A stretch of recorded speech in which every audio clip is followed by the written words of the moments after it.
Well, music has been my life since I was a kid. For a long time, I was just obsessed with it. I was obsessed with Garth Brooks, and then I got older, and he's kind of a dick. But uh, but yeah, I got into playing music about 2 years ago because for a long time I liked songwriting and poetry, and I would just write my emotions down. Nice. But my brother would never play with me, and I wanted him to because he is the best guitarist I've ever met. Even all the musicians I've seen now, he's insane, and he just won't commit. And so about 2 years ago, I started learning guitar and wanted to write some stuff and just for the first time ever put some lyrics to guitar on my own. And it was this transcendent, wonderful feeling I had. And that's been it since then. 2 years of just hammering it out. This song was only like the third song I ever wrote. And it grabs the essence of what I like to call fictional realism, which is actually not what I call it, technical term, but it's about taking your own emotion and telling it through a different story with different characters. And when I had written this song, the whole thing was about trying to let somebody go, and it was pretty harsh. And I had somebody close to me die, actually. And the whole song was about letting him go. And it, like one of the lines is, I stared into your eyes as the lights went out. And that's kind of what happened. And I turned it to this big metaphor for it. And didn't want to reference the man myself. It was my grandfather, great man. But as I went into it, I wrote the first verse. And I couldn't get past it. I won't forget because I was in the shower one day and I was just thinking about the song, and then boom, the rest of it came to me. So my songbook was soaking wet, and the only song I could read was that one, and I lost like the last 15 I wrote. Yeah, it Wow. sucked. But I only remembered one or two. But as I got into it, I really sank into that song, and I worked on it for a whole of, I don't know, probably 15 minutes when I first started writing it. I had a guitar idea, and I wrote the first verse, and there was nothing. And then in a matter of 30 seconds, I had the rest, and the song came out in 15 to 20 minutes after about like 2 days of thinking. That's how it kind of works for me. I get an idea. I don't ever sit down and force it, but if it hits me, it's down. I don't think I spent more than 20 minutes on one song just working on like the outline. I'll perfect it later, but that song really grabbed that because that was like a 10, 15-minute song about me being depressed. It was a pretty cool song.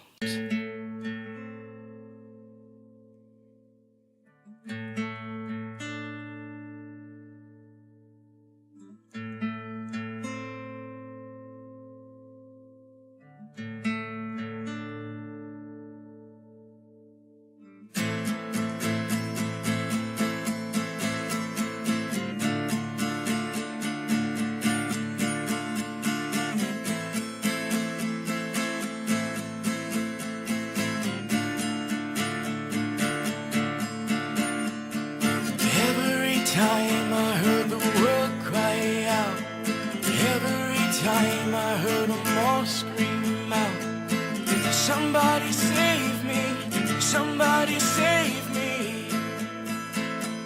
I fought with every breath until my lungs gave out. I offered up my strength until my heart bled out. I showed them everything, I gave them everything. But every time I saw the lights go out, every time I felt the ground pull out from underneath me, from underneath me.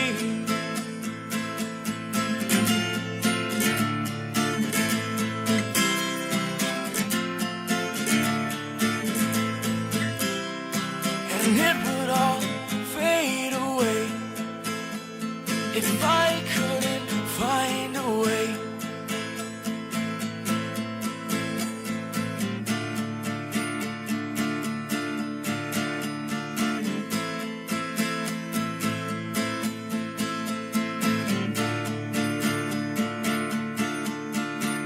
Well, the bell rang out and I looked to the sound. I saw your face as you hit the ground, screaming, just save me, somebody reach me. The sky came down and the river swelled. I checked for a pulse, but I couldn't tell. Were you still breathing? Were you still breathing? I stared into your eyes as the lights went out. I held your hand as the ground pulled out from underneath me. Were you still fading?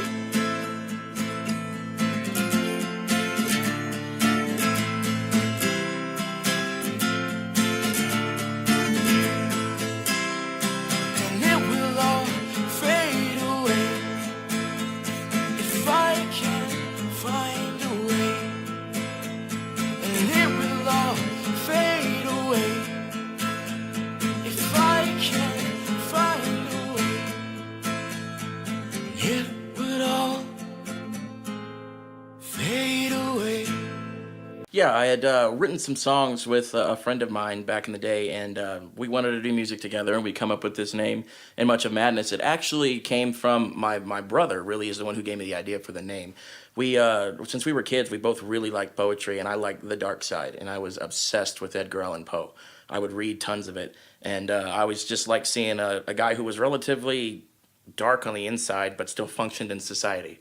Sometimes I feel that way, so I really attached to him. And he has this one little novel, like a short story called "The Conqueror Worm," and there is a line on the inside of it, a little sonnet he wrote as part of the story, and it says, "In much of madness and in more of sin."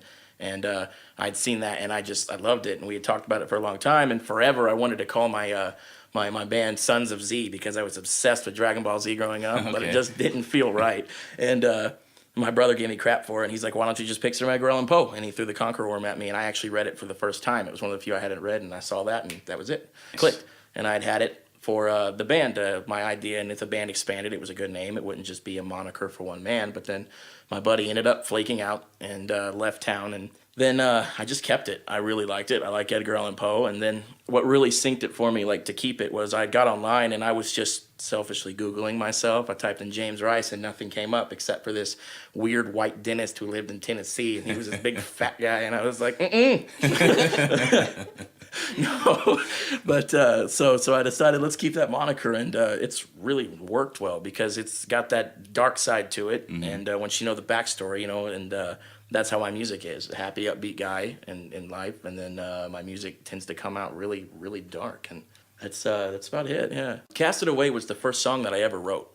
I had piddled around on the guitar for a while, and I finally had something that I thought was better than just one chord to the next chord and back. And I had written it. I sat there, and at the time, I was just depressed, like always. Anyways, but I had a lot of stuff happening that was just irritating the hell out of me. I had problems with my family and problems with work and all this different stuff, and all this stuff weighing down. You've heard that phrase, the weight of the world's on my shoulders, and that's what it felt like. It's funny, you don't feel that till you get older, because then everything starts to hit you. I started to have that feeling, and life was just crashing down, and I wanted to let it go. And I was writing my song and on the guitar with just the instrumental, and nothing made me feel better than that. And I had this one little 4 or 5 second session where I said, "Take all this weight and cast it away." And then I wrote another piece to the guitar behind it. And then the line came out, "So I can feel free again and get away from all this." And the whole song just spurned from that.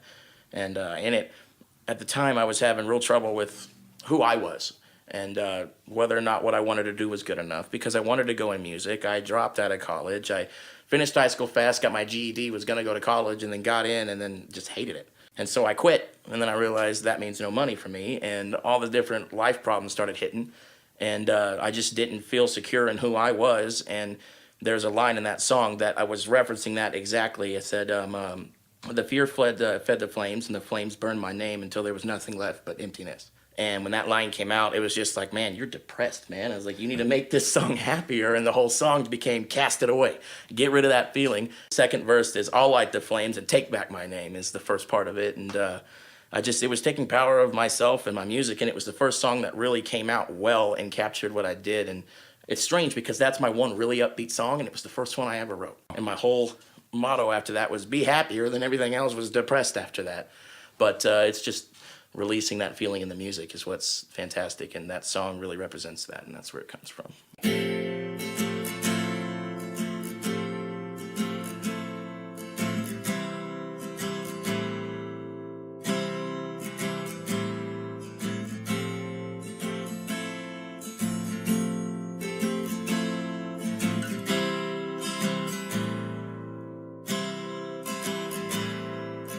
Take all this weight, take all this pain, and I cast it away,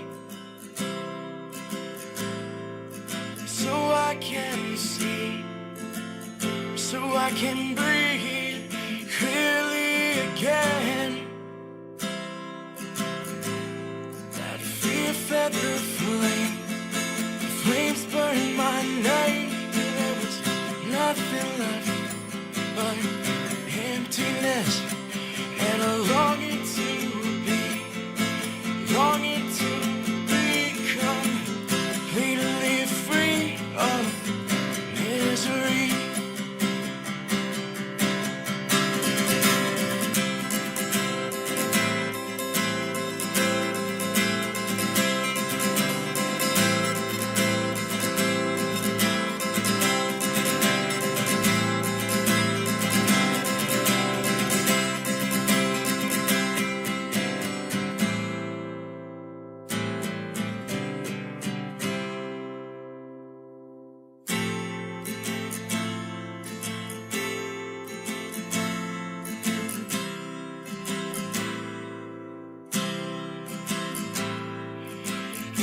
take all this weight, take all this pain, and I cast it away,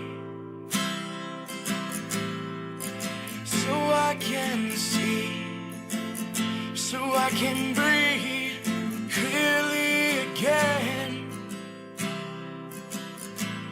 That fear fed the flames burned my name, and there was nothing left but emptiness and a longing to become completely free of misery.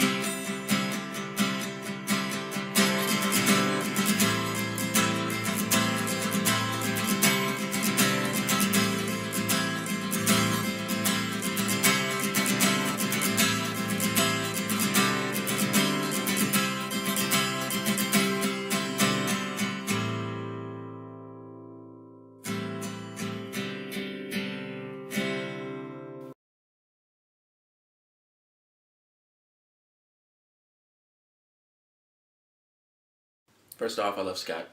Fantastic guy, yeah. He comes out and supports my music a lot, and I appreciate it. I think all artists should do that for each other. But it was what makes me make music. It's my life. Ever since I was a kid, everything I can remember, it was music, music, music. And after I got past that little Garth Brooks country phase, I discovered there was so much more out there.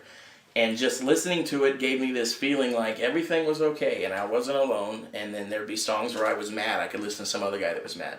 Being connected to other people, it's a wonderful feeling no matter who you are. Everybody hates to be alone. Even the ones that say they don't are bitter about it, like I was. And then they go listen to music about you hate being alone. And that's what I did. But as a kid, I would love it. I loved it and loved it and loved it. All the different music I would listen to. And I would get into, like, the first band I really discovered was Matchbox 20. And Rob Thomas is Captain Emotional, so I really connected to him, and all of a sudden I branched out into so much alternative rock, and as I got older I started to see what that did for me was just, it saved me a lot. I listened to this band Blue October, and he's so directly honest with his songwriting that every time he plays he's telling you about this just harsh, terrible things that happen to him, a lot of hell. But the music pulls him through it, and he gets connected with his crowd, and they get connected with him. And the more I checked that out, the more I wanted to give that to people. And I wanted to endear those same feelings to other people, that you're not alone, And at the time, it was You're Not Alone Kid, and I want some other kid that was like me to be able to see it, hear that music. And not only that, it's a little selfish too, because when I do it, it's for me as well, and I still release all those same emotions now, and get to share them with people. And there's nothing more comforting to me than that. And that's why I will keep chugging along and doing music, yeah.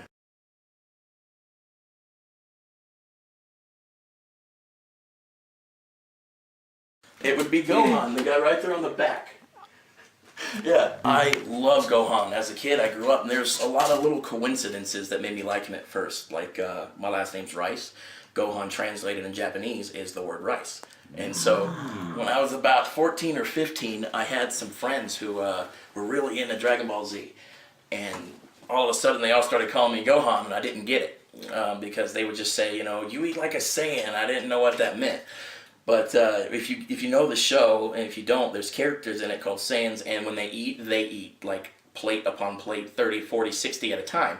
And they called me Bottomless Pit before they called me Gohan. I still do it. I eat and eat and eat. And then Gohan meant rice, and they all used to think it was clever. And I thought they were making fun of me, but I didn't realize they were telling me that in a cool way until I really started looking at it. But the last little coincidence I liked was, if you know the character, when he's older, his hair grows out, stands straight up if he lets it grow out. It never lays down on the side. It can be 10, 20 inches tall.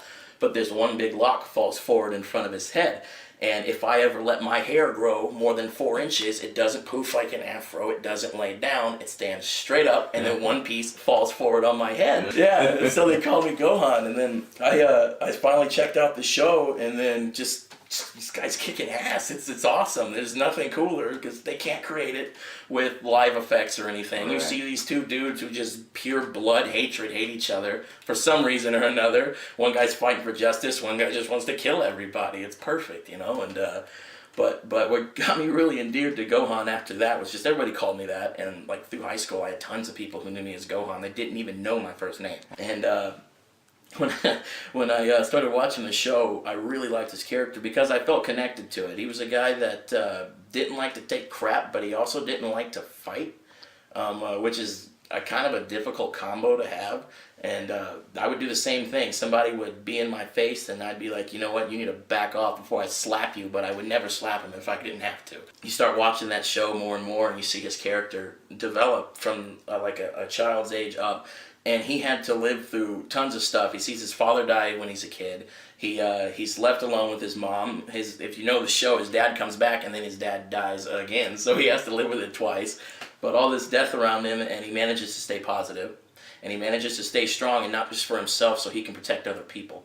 And since I was young, I've had this habit. You know, I almost called it bad habit because it can get you in trouble, but I always put others in front of myself.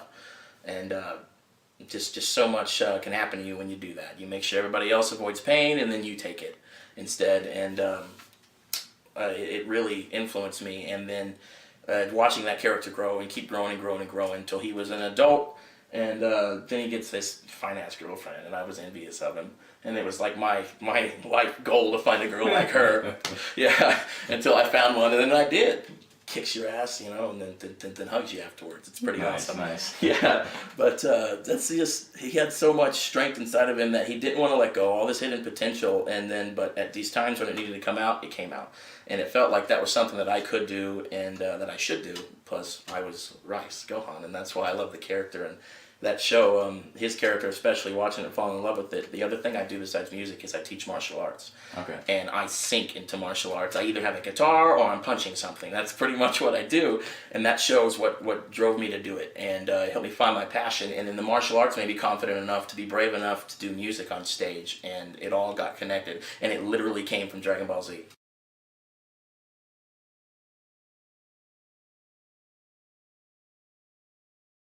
Blue October's live Foiled for the Last Time album. Yeah, that's been what I love, is that music right there, the way he tells the truth. But I've seen him live like 6 times, and every single time the song is different, because it's like whatever's going on in his life changes the song when he performs it, and he lets you know what's going on. And like there'll be times where he's singing about a girl, and like you know, he'll start including the word fuck in front of her name if it was a happy day, or, you know, sweet thing or something like that in front of it. I mean, if it was a bad day, he'd cuss, and if it was a good day, he'd be nice and sweet. But in that album, the emotion from that album is just wonderful. Everything in it, all his songwriting's true, but in that album, he starts off and plays the album straight through like you would if you put it in a CD player, track 1 through track 11 or 12.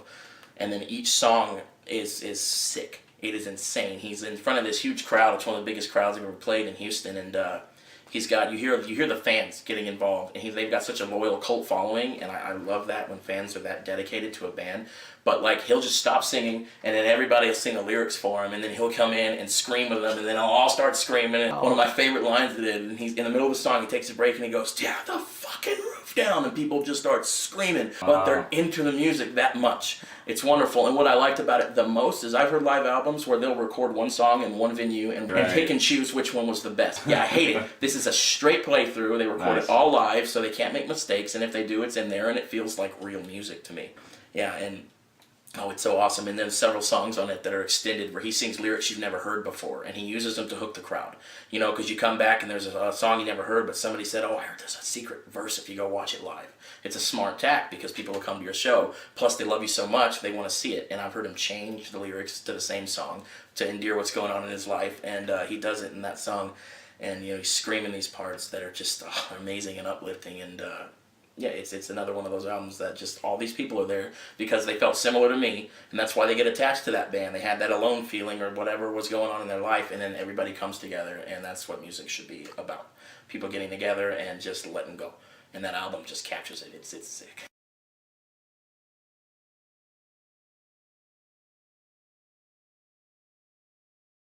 Okay, this is a fun question for me because I've imagined this before, but like I wouldn't participate. I'd want to watch them play, Right. and maybe get lucky enough to meet them backstage, even though it was me putting the festival on, and I'd be bashful. But my first number one choice would be my favorite band. They're called Murder by Death. I don't know if you've ever heard them, but they're sick. They're wonderful. They mix this. They call themselves dark whiskey devil music, because they have like this western sound, like old country western, mixed with heavy rock, mixed with folk, mixed with alternative rock. It's hard to explain, but they vary. They're very sporadic in their songwriting, and just they write what they feel. But they have this ability. The guy's voice is like not the same, but similar to Johnny Cash, to where he could sing low and talk it out. And I think personally, I've listened to Johnny Cash my whole life. The man actually has a better voice than Johnny did. But his songwriting's similar, and it's straight to the point, which is very important to me because songs can drag on if you're not careful. But that band is just wonderful. If you haven't seen them, check them out. They're pretty cool. I was seriously psyched today because the new album I pre-ordered came in the mail today. Like I got it an hour before I came home. Nice. But that's what I'm doing tonight. I've been itching to go home and put it in the CD player. But they would be Murder by Death 1. 2 would be Blue October, just because they're one of my favorite bands. They're in the top 5. And then there's this, and you've heard all about them from me already. So then the third would be this Scottish band that's current right now. They're called We Were Promised Jetpacks. And I don't even remember exactly how I found them. I think I was like just perusing YouTube at like 4 a.m, listening to different bands, and this one came up, and they had this song called Quiet Little Voices that was just insanely cool. They're an alt rock band, and the guy sings with this, he can sing like a choir boy, but when he just goes and sings his stuff, he has this just raw kind of not perfect singing voice, but it fits with the music so well. And they have this ability, it's hard to explain without listening to them, but they have these heavy guitar riffs that pick up and pick up and pick up and pick up, and then all the music feeds in. They use xylophones and like drums that are weird that they build, all kinds of stuff that's abstract, and it creates this cool sound. But if you listen to it, it's like you're on a wave that's picking you up, and all of a sudden it just crashes, and then all of a sudden all the rock and everything comes together and just blah, blah, blah, and it's sick. And the only other way I can explain it is if you're inside the tube of the wave and you're watching all this music rise up, and then boom, it drops on top of you. Wow. And they're really cool, and yeah, they're worth checking out. They're a Scott band. There's several Scott bands that I really like. They have this kind of new kind of sound to them, and not all of them. Some if you don't find a good one, it's usually freaking weird. Lighting, yeah. And then let's see, number 4. Yeah, they're really cool. I like a lot of those alt rock bands like that, and they have this. I love the dude because he's this big old dude, big old beard, but he has this high pitched voice that you wouldn't expect to come out of him, and his songwriting is unbelievable. It's so good, and for me, it's all about lyrics. People who write really good lyrics, I tend to like their music. If you don't, I don't care how good everything else sounds. I'm usually like, yeah, sorry, go. Right. But they either have to be fun lyrics or really good lyrics for me. But they're another band worth checking out. And number 5, I'm gonna have to bring one back from the dead, and for me, it's Johnny Cash. I never got to see him live, and I grew up listening to him. He's the one person that I kept around, and people always talk about him in country music. I really think he was one of the first people to bring more rock and roll sound into anything, because he's got his contemporary songs that everybody heard on the radio at the time, like what's Ring of Fire, and but it's all upbeat and happy-go-lucky kind of stuff. But if you listen to his music, that's darker, and most of it is almost he's 10, 20 songs that everybody's like Johnny Cash, but he's got all this music that has these dark, awesome guitar riffs like Rusty Cage. Have you heard that song before? It's sick, and just boom, boom, boom, boom, and it's really dark and deep, rocked out Western rock from back then. That it's actually definitely been one of the kinds of styles of music genres that inspired mine. Singer-songwriter, likes to sing about dark stuff, and so I get connected to it. And Johnny was just amazing. There's so much good music in, like Ain't No Grave. He could write the spiritual songs really well. Ain't No Grave Can Hold My Body Down. It's awesome. And then like one of the ones that surprised me with Johnny though was I'd want to see it. It would be like my closing song for him at this festival. I'd have him close. Everybody else can just bow down to Johnny. Fine with me. But would be his song Hurt that he did right before he died. Right. Yeah, and it was a 9 Inch Nails cover, and I never knew that, and I would listen to it. But like for me, I really wish I was that band, because how much better can you feel than Johnny Cash just covered your song? Yeah, and he covers that song and you're like, oh my God, it's just gotta be this great feeling. But I'd like to be at that festival. This has literally been my thought, with them sitting next to me and watching their reaction. Because it would be just like, it's hard to explain. Like, that feeling must have been wonderful. I mean, who gives you the phone call where you're like, Johnny Cash, the Johnny Cash is gonna sing your song? Yeah, that's all, but that would be my festival, yeah.